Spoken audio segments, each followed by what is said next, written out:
푸른 하늘이 어둑해질 무렵 박수진은 피곤한 발걸음으로 아파트 현관문을 열었습니다.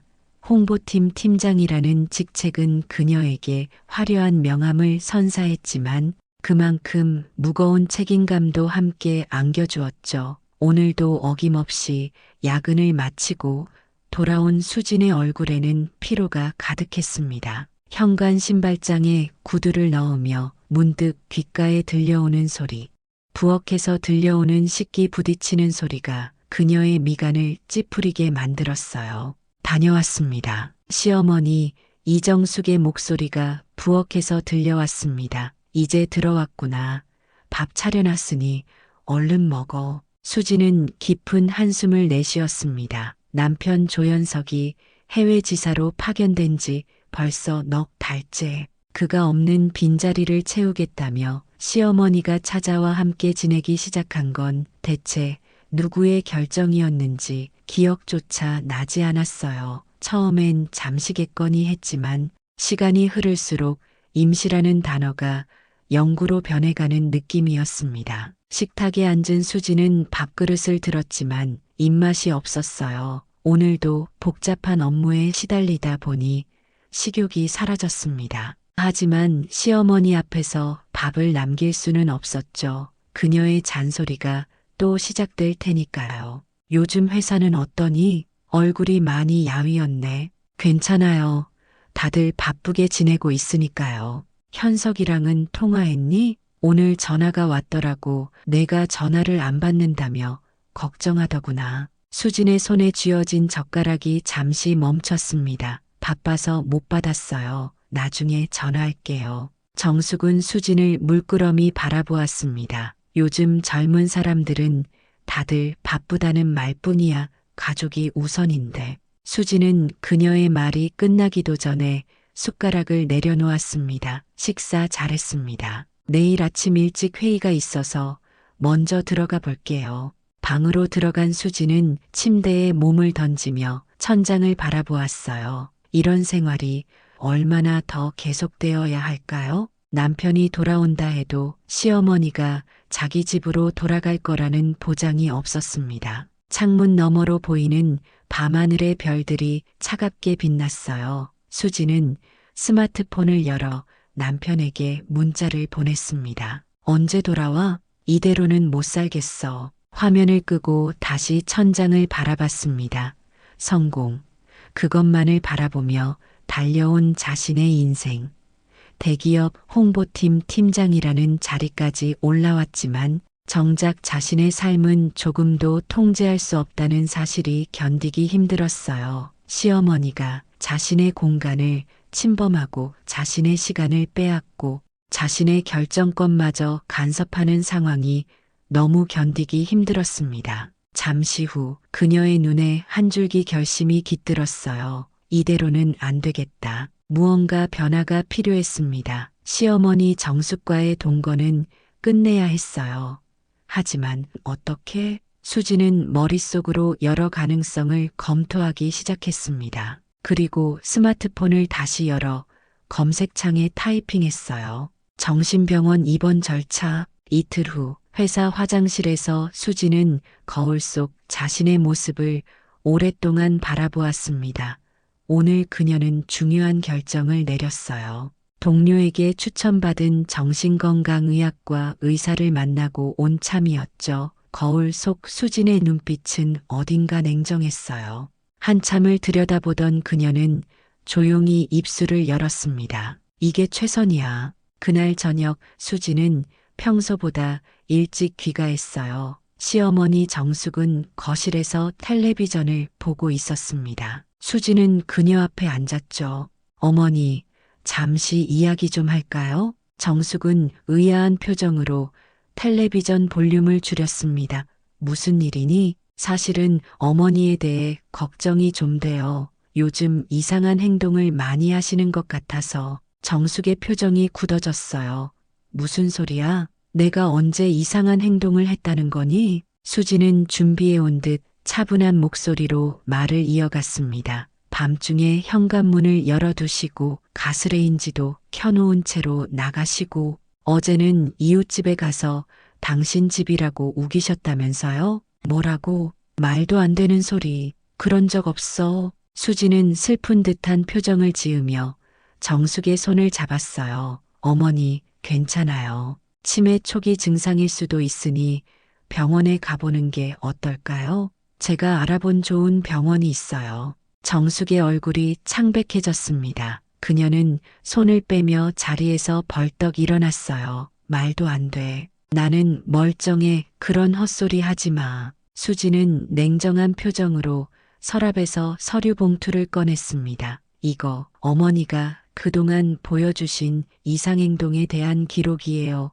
이웃들도 증언해줬고요. 내일 아침에 병원에 모시고 갈 테니 준비하세요. 정숙은 충격에 휩싸인 채 방으로 들어갔습니다. 문을 닫고 난 뒤 수진의 얼굴에는 승리의 미소가 떠올랐어요. 서류 봉투 안에는 지인 의사를 통해 구한 허위 진단서가 들어 있었습니다. 망상장애 의심, 보호 입원 권고라는 소견이 적혀 있었죠. 밤이 깊어 정숙은 침대에 누운 채 천장을 바라보았습니다. 가슴 속에서는 불안과 공포가 번졌어요. 이게 무슨 일인지 도무지 이해할 수 없었습니다. 며느리가 왜 이러는 건지, 어떻게 해야 할지 막막했어요. 손은 떨리고 숨은 가빠졌습니다. 그녀는 스마트폰을 들어 오랜 친구에게 전화를 걸었어요. 창호야, 나 좀 도와줘. 큰일 났어. 전화기 너머로 김창호의 차분한 목소리가 들려왔습니다. 무슨 일이야? 괜찮아? 정숙은 떨리는 목소리로 상황을 설명했어요. 김창호는 그녀의 이야기를 침착하게 들었습니다. 그는 전직 법의학 전문의로서 이런 상황을 꿰뚫어 보는 안목이 있었죠. 가만히 있어. 내가 반드시 바로잡아줄게. 통화를 마친 정숙은 조금은 안정을 찾았어요. 하지만 내일 아침이 오면 어떤 일이 벌어질지 생각하니 두려움이 밀려왔습니다. 그녀는 벽장에서 작은 녹음기를 꺼냈어요. 비상시를 대비해 항상 가지고 다니던 것이었습니다. 침대 옆 테이블 서랍에 녹음기를 넣어두고 불을 껐어요. 다음 날 아침 수지는 정숙을 병원으로 데려갔습니다. 정신건강의학과 의사는 미리 준비된 각본대로 정숙의 상태를 심각하게 진단했어요. 정숙이 항변해도 소용없었습니다. 의사는 수진에게 입원 절차를 안내했고 수진은 만족스러운 표정으로 서류에 서명했습니다. 며칠 후 수진은 한가로이 소파에 누워 와인을 마시며 중얼거렸어요. 이제 다 끝났어. 그녀의 입가에는 미소가 번졌습니다. 푸른 하늘 아래 병원 입구에 서 있는 정숙의 모습은 어딘가 쓸쓸해 보였습니다.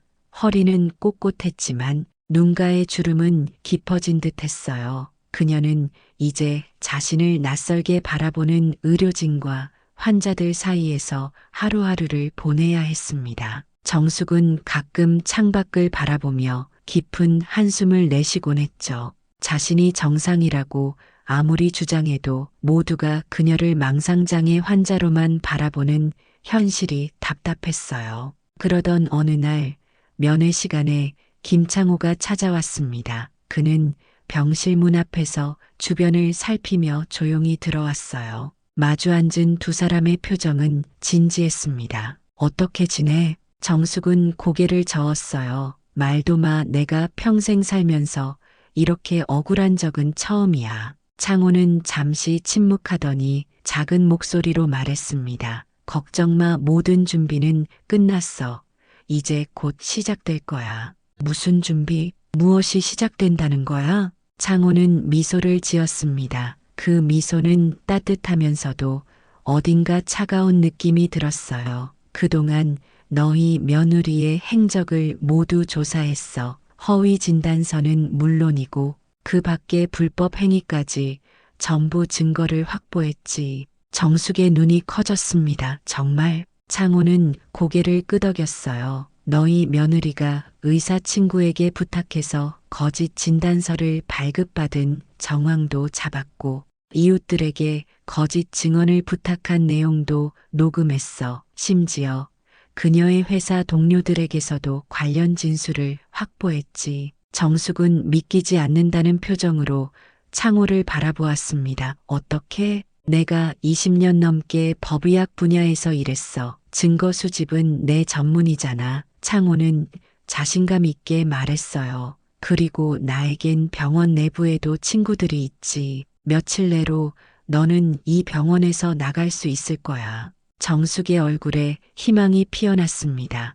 그러나 곧 그녀의 표정이 어두워졌어요. 하지만 그 아이는 어떻게? 아무리 그래도 내 며느리인데. 창호는 차갑게 웃었습니다. 걱정 마, 그 아이가 너에게 한 짓 그대로 돌려줄 뿐이야. 자기가 파놓은 함정에 스스로 빠지게 될 테니까. 두 사람의 대화는 이어졌고 창호는 자신의 계획을 상세히 설명했습니다. 정숙은 처음에는 망설였지만 점차 그의 말에 고개를 끄덕이기 시작했어요. 억울함을 풀 기회가 온 것이었습니다. 한편 수지는 시어머니가 병원에 입원한 후 평온한 나날을 보내고 있었어요. 그녀는 오랜만에 친구들과 만나 웃고 떠들며 자신만의 공간을 되찾은 기쁨에 젖어 있었습니다. 때로는 남편 현석과 영상 통화를 하며 시어머니의 상태를 걱정하는 척했고 그는 멀리서 안타까워할 뿐이었죠.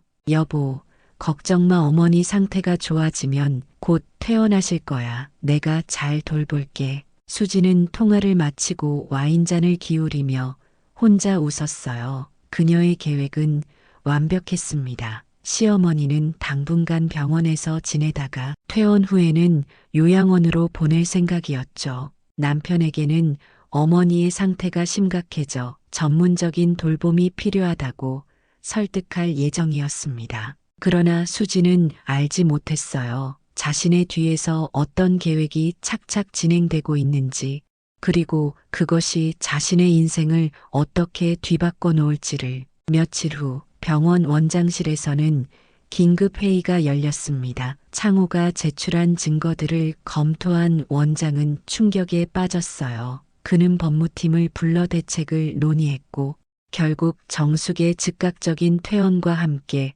수진에 대한 법적 조치를 결정했습니다. 이런 사건이 우리 병원에서 일어났다니 믿기지 않습니다. 철저히 조사해서 책임자를 처벌하겠습니다. 원장의 말에 창호는 고개를 끄덕였어요. 그의 눈빛에는 승리의 기쁨이 어렸습니다. 그리고 그는 정숙에게 전화를 걸었어요. 모든 준비가 끝났어.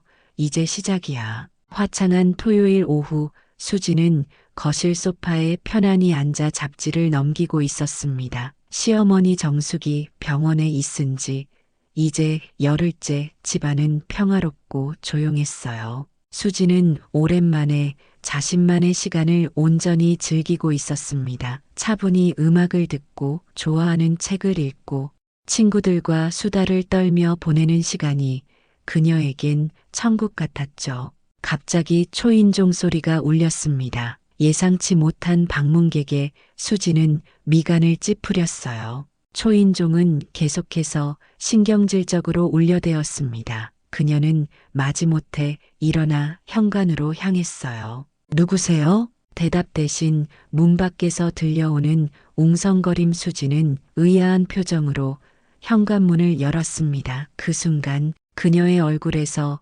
혈색이 싹 가셨어요.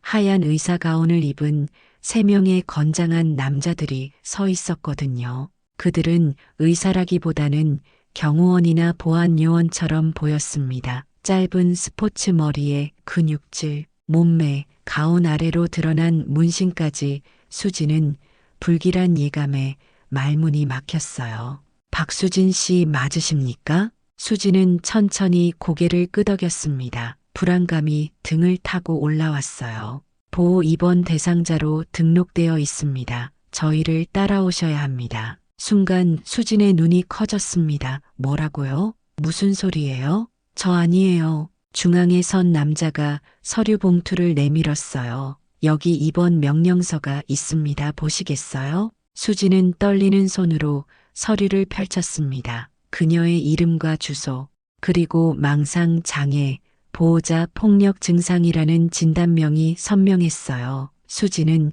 고개를 절레절레 흔들었습니다. 이건 말도 안 돼요. 누가 이런 짓을. 그녀의 말이 끝나기도 전에 세 남자는 수진의 양팔과 허리를 강하게 붙잡았어요. 그중 한 명이 수갑을 꺼내 들었습니다. 수진은 공포에 질려 비명을 질렀어요. 안 돼요. 놓으세요. 이건 오해예요. 수진의 비명 소리에 이웃집 문이 열렸습니다. 옆집 아주머니가 놀란 표정으로 상황을 지켜보고 있었어요. 수진은 필사적으로 도움을 청했습니다. 아주머니, 도와주세요. 이 사람들이 저를 납치하려고 해요. 하지만 남자들은 차분하게 이웃에게 설명했어요. 걱정 마세요. 저희는 정신건강의학과 병원에서 나왔습니다. 환자분이 망상 증세를 보이고 있어서요. 이웃 아주머니는 의아한 표정을 지으며 수진을 바라보았습니다. 그녀의 눈에는 의심과 경계심이 깃들었어요. 수진은 점점 더 절망적인 기분이 들었습니다. 제발, 이건 다 시어머니가 날 모함한 거예요. 제가 그분을 병원에 보냈는데 이젠 복수하는 거라고요. 하지만 수진의 말은 오히려 남자들의 주장을 뒷받침하는 듯 했어요. 그들은 서로 의미심장한 눈빛을 교환했고 더욱 단호하게 그녀를 붙잡았습니다. 가족을 해치려는 망상도 있으신 것 같네요. 빨리 병원으로 모셔야겠습니다. 수지는 완강히 저항했지만 세 명의 건장한 남자들을 당해낼 수 없었어요. 그녀는 결국 아파트 복도를 지나 엘리베이터로 끌려갔습니다. 주변에는 점점 더 많은 이웃들이 모여들었고 누군가는 휴대폰으로 이 장면을 촬영하고 있었어요. 안 돼요. 이건 불법이에요. 나를 이렇게 강제로 데려갈 수 없다고요. 수진의 절규가 복도에 울려 퍼졌지만 아무도 그녀를 도와주지 않았습니다. 오히려 사람들의 눈빛에는 경계와 동정이 뒤섞여 있었어요. 그녀는 점점 더 공포에 질렸습니다. 자신이 계획했던 일이 어떻게 이렇게 뒤바뀔 수 있는지 이해할 수 없었어요. 엘리베이터 안에서 수지는 마지막 발버둥을 쳤습니다. 하지만 그것은 소용없는 저항이었어요. 건물 입구에는 이미 구급차가 대기하고 있었습니다. 그녀는 구급차 안으로 밀어 넣어졌고 문이 닫히는 순간 깊은 절망감에 휩싸였습니다. 차창 밖으로 보이는 풍경이 빠르게 지나갔어요. 수지는 혼란스러웠습니다. 이 모든 일이 어떻게 일어난 건지, 누가 이런 일을 꾸민 건지 생각이 꼬리에 꼬리를 물었어요. 하지만 그녀의 머릿속에는 한 사람의 얼굴만 떠올랐습니다. 이정숙, 그녀의 시어머니. 구급차는 도심의 번잡한 거리를 지나 교외의 한적한 지역으로 향했습니다. 창밖으로 도시의 풍경이 점점 멀어지는 것을 보며 수진의 불안감은 더욱 커졌어요. 그녀는 눈앞에 펼쳐진 상황이 믿기지 않았습니다. 불과 몇 시간 전만 해도 자신의 아파트에서 평화롭게 잡지를 읽고 있었는데 지금은 정신병자 취급을 받으며 병원으로 끌려가고 있었으니까요. 구급차 안에서 수지는 필사적으로 자신의 정상임을 증명하려 했습니다. 제발 제 말 좀 들어보세요. 저는 대기업 홍보팀 팀장이에요. 이게 다 오해라고요. 하지만 옆에 앉은 간호사는 무표정한 얼굴로 말했어요. 진정하세요. 박수진 씨 저항하면 상태가 더 악화될 뿐입니다. 수지는 분노와 공포 그리고 절망감이 뒤섞인 감정에 몸을 떨었습니다. 자신이 시어머니에게 했던 일이 그대로 자신에게 돌아온 것 같았어요. 하지만 이 상황은 달랐습니다. 정숙은 정말 치매 증상이 있었거나 이상행동을 보였던 것이 아니었습니다. 수진이 그것을 조작했던 거죠. 하지만 수진은 분명 정상이었습니다. 그녀는 이 억울함을 어떻게 풀어야 할지 막막했어요. 병원에 도착하자 건장한 남자들은 수진을 부축하듯 끌고 리셉션으로 향했습니다. 그녀는 눈물과 분노로 얼룩진 얼굴로 주변을 둘러보았어요. 이곳은 분명 그녀가 시어머니를 보냈던 그 병원이었습니다. 수지는 불현듯 전율을 느꼈어요. 이건 우연이 아니었습니다. 리셉션에서 입원 절차가 진행되는 동안 수지는 계속해서 항변했습니다. 이건 불법이에요. 저는 강제로 끌려왔다고요. 변호사를 불러주세요. 접수 직원은 무덤덤하게 서류를 정리하며 대답했어요.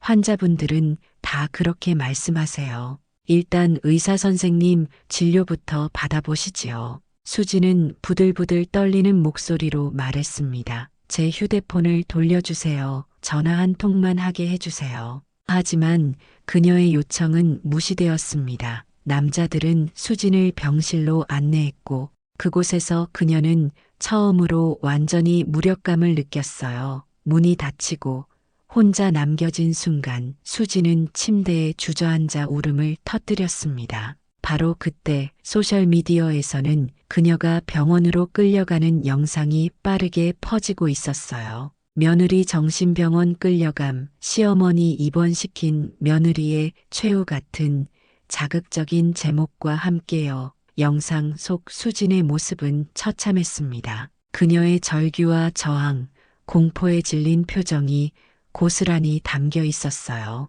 회사 동료들과 지인들은 충격에 빠졌습니다. 평소 완벽주의자로 알려졌던 홍보팀 팀장이 갑자기 정신병원에 강제 입원되었다는 소식은 순식간에 회자되었어요. 사람들은 그녀에 대해 수군거리기 시작했습니다. 알고 보니 시어머니를 강제로 입원시켰다더라. 평소에도 이상한 행동이 많았어. 지나치게 완벽을 추구하고 감각적이었지. 그 부부 사이도 별로 안 좋았다고 들었어. 남편이 해외에 있는 동안 뭔가 있었나 봐. 수진의 평판은 순식간에 바닥으로 추락했어요. 그녀가 그토록 아끼던 사회적 이미지가 하루아침에 무너져 내렸습니다. 다음 날 아침 수진은 병원 복도에서 익숙한 얼굴을 발견했어요. 시어머니 정숙이었습니다. 그녀는 환자복이 아닌 깔끔한 정장 차림이었어요. 수진은 눈을 의심했습니다. 어머니, 정숙은 천천히 수진에게 다가왔어요. 그녀의 표정은 복잡했습니다. 분노도 기쁨도 아닌 어딘가 슬픈 눈빛이었어요. 왜 여기 계신 거예요? 병원에. 정숙은 잠시 침묵하더니 조용히 말했습니다. 내가 날 여기 보냈잖니. 기억 안 나? 수지는 혼란스러웠어요. 하지만 어머니는 입원해 계셨잖아요. 그랬었지 하지만 이제 아니야. 진실이 밝혀졌으니까. 그 순간 복도 끝에서 김창호가 다가오는 모습이 보였습니다. 그의 표정은 냉정했어요. 수지는 처음 보는 이 낯선 남자가 누구인지 알 수 없었습니다. 누구세요? 창호는 미소를 지었어요. 그 미소가 수진의 등골을 오싹하게 만들었습니다. 정숙 씨의 오랜 친구입니다. 그리고 이번 일의 총책임자죠. 수진의 얼굴이 창백해졌어요. 무슨 말씀이신지. 당신이 시어머니를 강제 입원시키기 위해 조작한 모든 증거들, 허위 진단서, 거짓 증언들 모두 수집했습니다. 그리고 이제 그 증거들이 당신을 여기로 데려왔죠. 수지는 충격에 휩싸였습니다. 그녀의 손이 떨렸어요. 어떻게 이런 일이. 창호는 차분하게 설명을 이어갔습니다. 당신이 의뢰한 의사, 그는 내 후배였어요. 그가 먼저 양심의 가책으로 이 일을 알려왔죠. 그리고 우리는 당신의 모든 행적을 추적했습니다. 수지는 주저앉을 것 같은 기분이었어요. 그녀의 완벽한 계획이 이렇게 무너질 줄은 상상도 못했습니다. 그리고 더 큰 공포가 그녀를 덮쳤어요. 이 일이 회사에 그리고 남편에게 알려진다면 제발이요. 정숙은 수진의 어깨에 손을 얹었습니다. 그녀의 목소리는 담담했어요. 이제야 내 마음 좀 알겠니? 수진은 창백한 얼굴로 침대에 누워 있었습니다. 하얀 천장을 바라보며 지난 24시간을 되돌아보았어요. 그녀의 인생이 완전히 뒤바뀐 순간들이었습니다. 창밖으로는 저녁 노을이 붉게 물들고 있었어요. 병실 문이 열리는 소리에 수지는 천천히 고개를 돌렸습니다. 정숙이 들어왔어요. 그녀는 병실 의자에 조용히 앉았습니다. 두 사람 사이에 무거운 침묵이 내려앉았어요. 정숙은 한참을 말없이 수진을 바라보다가 입을 열었습니다. 처음 내가 나를 이곳에 데려왔을 때 내 기분이 어땠는지 알아? 수지는 대답하지 않았어요. 그저 고개를 돌려 창밖을 바라보았습니다. 나는 이해할 수 없었어. 내가 언제 이상한 행동을 했는지, 왜 갑자기 나를 미친 사람 취급하는지, 그 혼란스러움이 얼마나 고통스러웠는지 모를 거야. 정숙의 목소리에는 깊은 상처가 묻어 있었어요. 수지는 여전히 침묵했지만 그녀의 눈가에 눈물이 맺히기 시작했습니다. 내가 왜 이렇게 했는지 궁금하지 않니? 수지는 마지못해 정숙을 바라보았습니다. 그녀의 눈에는 분노와 두려움 그리고 혼란이 뒤섞여 있었어요. 왜 저한테 이러시는 거예요? 정숙은 깊은 한숨을 내쉬었습니다. 이게 복수라고 생각하니? 아니야. 나는 단지 너에게 내가 한 행동의 결과를 경험하게 하고 싶었을 뿐이야. 그때 병실 문이 다시 열렸어요. 간호사가 들어왔습니다. 그녀는 수진의 차트를 확인하며 말했어요. 망상 증세가 반복되고 있습니다. 환자가 계속 자신은 정상이라고 주장하고 있어요. 수진은 벌떡 일어나 소리쳤습니다. 제가 정상이라고요. 이건 다 시어머니의 음모라고요. 간호사는 시선 하나 주지 않고 차트에 뭔가를 기록했어요. 피해 망상과 피해자 의식도 강하게 나타나고 있습니다. 수지는 절망적인 눈빛으로 정숙을 바라보았어요. 어머니, 제발 사실을 말해주세요. 정숙은 조용히 간호사에게 물었습니다. 이대로 계속 입원해 있어야 하나요? 네. 당분간은요, 환자 상태를 더 지켜봐야 합니다. 망상이 심각한 수준이에요. 수지는 비명을 지르려 했지만 목소리가 나오지 않았어요. 그녀는 이 상황이 얼마나 비현실적인지 실감했습니다. 자신이 시어머니에게 했던 그 행동이 이제 자신에게 그대로 돌아온 것이었습니다. 간호사가 나간 후 정숙은 다시 수진을 바라보았어요. 당신의 행동은 이미 충분히 기록됐습니다. 이 말이 얼마나 무서운지 이제 알겠니? 수진의 눈에서 눈물이 흘러내렸습니다. 그녀는 처음으로 자신의 행동을 돌아보기 시작했어요. 왜 시어머니를 그렇게 대했는지, 왜 그런 극단적인 선택을 했는지, 그녀의 마음속에 혼란스러운 감정들이 일었습니다. 정숙은 천천히 일어섰어요. 오늘은 여기까지만 할게. 내일 다시 올게. 수지는 급하게 정숙의 손을 잡았습니다. 가지 마세요. 제발 저 여기서 나가게 해주세요. 정숙은 수진의 손을 가만히 내려다보았어요. 그녀의 눈에는 복잡한 감정이 담겨 있었습니다. 분노도 장호도 아닌 어딘가 슬픈 연민 같은 것이었어요. 아직은 안 돼. 내가 진정으로 깨달을 때까지. 정숙이 나간 후 수지는 침대에 웅크리고 앉아 오열했습니다. 그녀는 자신의 행동이 얼마나 잔인했는지 이제야 조금씩 깨닫기 시작했어요. 성공과 통제에 대한 집착이 얼마나 그녀를 잔인하게 만들었는지, 그리고 그 결과가 얼마나 무서운지. 밤이 깊어갔습니다. 수지는 창문 너머로 보이는 별들을 바라보며 생각에 잠겼어요. 그녀는 지금까지의 인생을 돌아보았습니다. 항상 완벽함을 추구하며 자신의 길을 방해하는 모든 것을 제거하려 했던 그녀의 모습이 문득 낯설게 느껴졌어요. 창밖의 어둠 속에서 수지는 처음으로 자신의 진짜 모습과 마주하게 되었습니다. 이틀 후 병원 휴게실의 텔레비전에서는 충격적인 뉴스가 방송되고 있었습니다. 김창호가 기자회견을 열어 충격적인 사실을 폭로한 것이었어요. 카메라 앞에 선 그의 모습은 단호했고 목소리는 확신에 차 있었습니다. 오늘 저는 한 충격적인 사건에 대해 말씀드리고자 합니다. 이정숙 씨의 며느리 박수진 씨가 시어머니를 강제로 정신병원에 입원시키기 위해 허위 진단서를 발급받고 거짓 증언을 조작했다는 사실이 밝혀졌습니다. 창호는 차분하게 모든 증거를 제시했어요. 수진이 의사 친구에게 부탁해 받은 허위 진단서, 이웃들에게 거짓 증언을 부탁한 녹음 파일, 그리고 정숙이 실제로 정상임을 증명하는 의학적 소견까지 모든 증거가 수진의 범행을 낱낱이 드러내고 있었습니다. 이런 불법적인 행위는 단순한 가족 갈등을 넘어 한 인간의 존엄성과 자유를 심각하게 침해한 범죄 행위입니다. 우리는 이 사건이 제대로 수사되고 책임자가 법의 심판을 받기를 촉구합니다. 뉴스를 지켜보던 수지는 완전히 망연자실했어요. 그녀의 얼굴과 이름이 전국에 공개되었고 자신의 불법 행위가 낱낱이 밝혀진 것이었습니다. 병원 직원들과 다른 환자들의 시선이 그녀에게 꽂혔어요. 수지는 몸을 웅크렸습니다.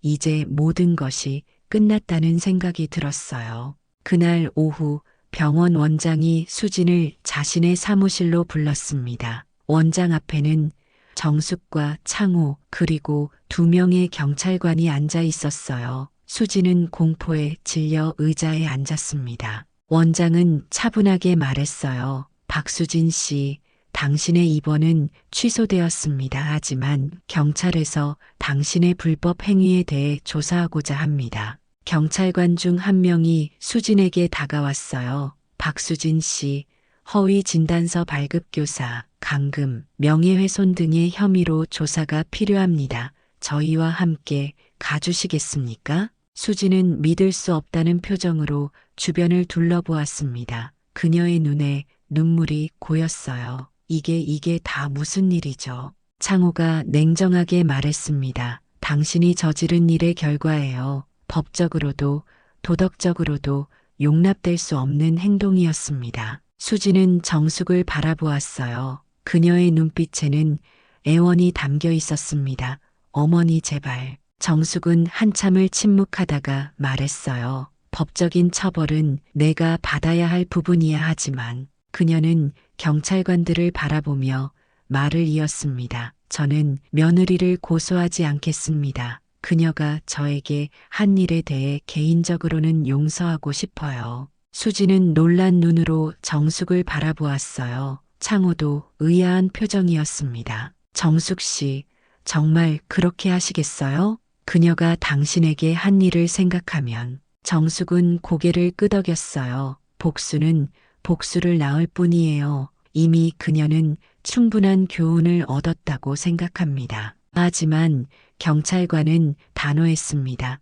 피해자의 고소 여부와 상관없이 허위 진단서 발급은 국가가 처벌해야 할 범죄입니다. 조사는 계속 진행될 겁니다. 수지는 고개를 숙였어요. 그녀는 이제 자신의 행동이 가져올 결과를 직면해야 한다는 것을 알았습니다. 모든 것이 무너져 내렸어요. 그녀가 그토록 소중히 여겼던 직장에서의 위치, 사회적 평판, 그리고 가족과의 관계까지. 그날 저녁 인터넷 커뮤니티에서는 이 사건에 대한 뜨거운 반응이 이어졌습니다. 되려 며느리가 가버림, 인과응보, 시어머니의 통쾌한 복수 등의 댓글이 쏟아졌어요. 수진의 이름은 온라인 검색어 순위에 올랐고 그녀의 과거 행적까지 파헤쳐지기 시작했습니다. 집으로 돌아가는 택시 안에서 수진은 창밖의 도시 불빛을 멍하니 바라보았어요. 그녀는 모든 것을 잃었습니다. 회사에서는 이미 그녀의 해고가 결정됐다는 소식이 전해졌고 남편 현석은 급히 귀국 비행기를 예약했다고 했습니다. 수지는 그가 자신을 어떤 눈으로 볼지 상상하기 싫었어요. 택시가 아파트 앞에 도착했을 때 몇몇 기자들이 그녀를 기다리고 있었습니다. 카메라 플래시가 터지고 질문이 쏟아졌어요. 수지는 얼굴을 가리며 황급히 건물 안으로 들어갔습니다. 엘리베이터 안에서 그녀는 거울에 비친 자신의 모습을 바라보았어요. 창백하고 초췌한 얼굴, 가리고 공허한 눈빛. 아파트 문을 열고 들어서자 텅 빈 집이 그녀를 맞이했습니다. 수지는 소파에 주저앉아 머리를 감싸 쥐었어요. 잠시 후 그녀의 휴대폰이 울렸습니다. 현석이었어요. 여보, 전화기 너머로 현석의 차가운 목소리가 들려왔습니다. 도대체 무슨 짓을 한 거야? 다음 날 아침 수지는 거실 소파에서 뜬 눈으로 밤을 새웠습니다. 그녀의 눈은 부어 있었고 얼굴은 창백했어요. 전날 밤 남편과의 통화는 그녀의 마지막 희망마저 무너뜨렸습니다.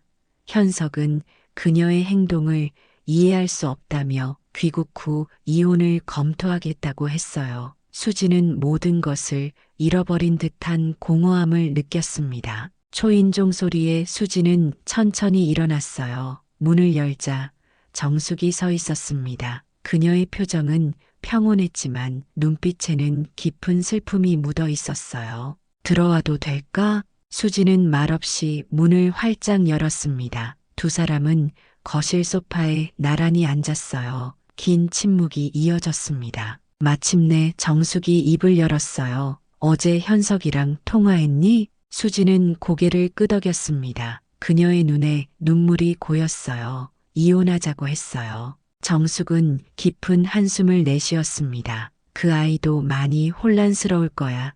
갑자기 이런 일이 터져서. 어머니는 왜 오셨어요? 저를 더 비난하려고요? 정숙은 천천히 고개를 저었어요.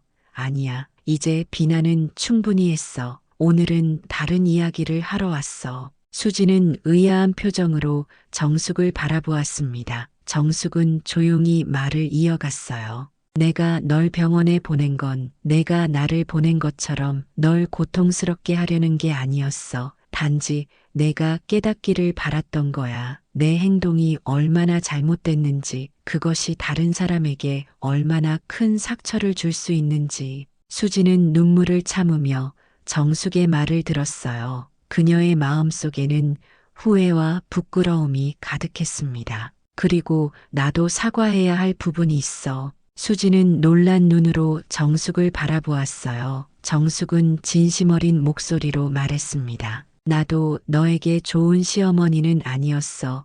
너무 간섭하고 내 공간을 존중하지 않았지. 그게 내가 그런 극단적인 행동을 하게 만든 원인 중 하나였을 거야. 수진의 눈에서 눈물이 흘러내렸어요. 그녀는 정숙의 손을 잡았습니다. 어머니 정말 죄송해요. 저는 정말. 정숙은 수진의 손을 가만히 쥐었어요. 우리 둘 다 실수했어 하지만 이제 그 실수를 인정하고 바로잡을 시간이야. 잠시 후 정숙은 일어나 창가로 걸어갔습니다. 창밖으로는 맑은 하늘이 펼쳐져 있었어요. 그녀는 깊은 숨을 내쉬었습니다. 경찰 조사는 계속되겠지만 내가 할 수 있는 한 도울게. 그리고 현석이 돌아오면 그 아이와도 이야기해 볼게. 수지는 희미한 희망을 느꼈어요. 그녀는 천천히 정숙 곁으로 다가갔습니다. 어머니, 제가 어떻게 해야 할까요? 정숙은 수진을 바라보며 조용히 말했어요. 진심으로 반성하고 잘못을 인정하는 것부터 시작하는 거야. 가리고 다시는 그런 일이 없도록 자신을 돌아보는 것. 두 사람은 한동안 창밖의 풍경을 바라보았습니다. 이제 막 시작된 봄의 기운이 느껴졌어요. 새싹들이 돋아나고 꽃들이 피어나기 시작하는 계절이었습니다. 이게 정말 끝인가요? 수진이 떨리는 목소리로 물었어요. 정숙은 잠시 생각에 잠기더니 대답했습니다. 끝이 아니라 새로운 시작이라고 생각하렴. 우리 모두에게. 그녀는 조용히 현관으로 향했어요. 떠나기 전 정숙은 마지막으로 수진을 돌아보았습니다. 사람은 결국 자기가 만든 덫에 걸리게 돼 있어 하지만 그 덫에서 빠져나오는 것도 자기 자신이야. 정숙이 떠난 후 수지는 창가에 서서 햇살을 느꼈습니다. 그녀의 마음속에는 여전히 두려움과 불안이 가득했지만 작은 희망의 빛도 함께 있었어요. 수지는 깊은 숨을 내쉬었습니다. 이제 그녀는 자신의 잘못을 인정하고 새롭게 시작할 준비가 되어 있었어요. 창문으로 들어온 따스한 햇살이 그녀의 얼굴을 비추었습니다. 수진의 눈동자에는 더 이상 차갑고 계산적인 빛이 아닌 진정한 깨달음의 빛이 맺혀 있었어요. 그녀는 이제 진정으로 변화의 첫걸음을 내딛고 있었습니다. 방 한구석에 놓인 액자 속 수진과 정숙이 함께 찍은 웨딩 사진이 햇살에 반짝였습니다. 그 미소 속에 담긴 희망과 행복이 다시 돌아올 수 있을까요? 수진은 그 가능성을 믿기로 했습니다. 아직 모든 것이 끝난 것은 아니었으니까요. 이것은 끝이 아닌 새로운 시작이었습니다.